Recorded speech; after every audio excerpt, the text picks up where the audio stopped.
ایک اور میں چیز کہتا ہوں جی ہمارے ملک میں پٹواری کا جو ایک عہدہ ہے وہ ایک ہمارے کلچر کا حصہ ہے اور ان کا ایک امیج پٹواری کا بنا ہوا ہے.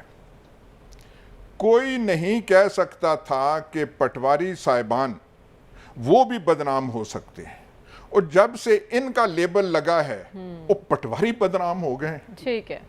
مطلب جن کا پہلے ایک امیج بنو، اور میں پاکستان کے تمام پٹوار خانوں سے اور پٹواری صاحبان سے معذرت مانگتا ہوں کہ یہ جو آپ کو لگ گیا ہے. آج نعرہ کیا ہے اور عوام کا دیکھیں، یہ سب سے بڑے عوام کے ایکسپرٹ تو سلمان صاحب ہیں جو کہتے ہیں عوام کا شعور بلند ہے سارا.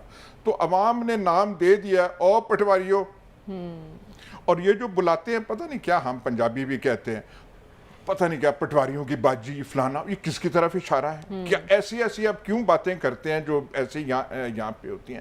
تو اس حکومت کی آپ بات کریں، ٹھیک ہے، 2 ووٹوں پہ یہ کھڑی ہے. ٹھیک ہے، اور ضمنی انتخابات میں بھی ووٹ ہی پڑیں گے. اگر جیسا کہ آپ کہہ رہے ہیں کہ اس حکومت کے ان کا دھڑکا لگا ہوا ہے پنجاب کے الیکشن میں. 2 مہینوں میں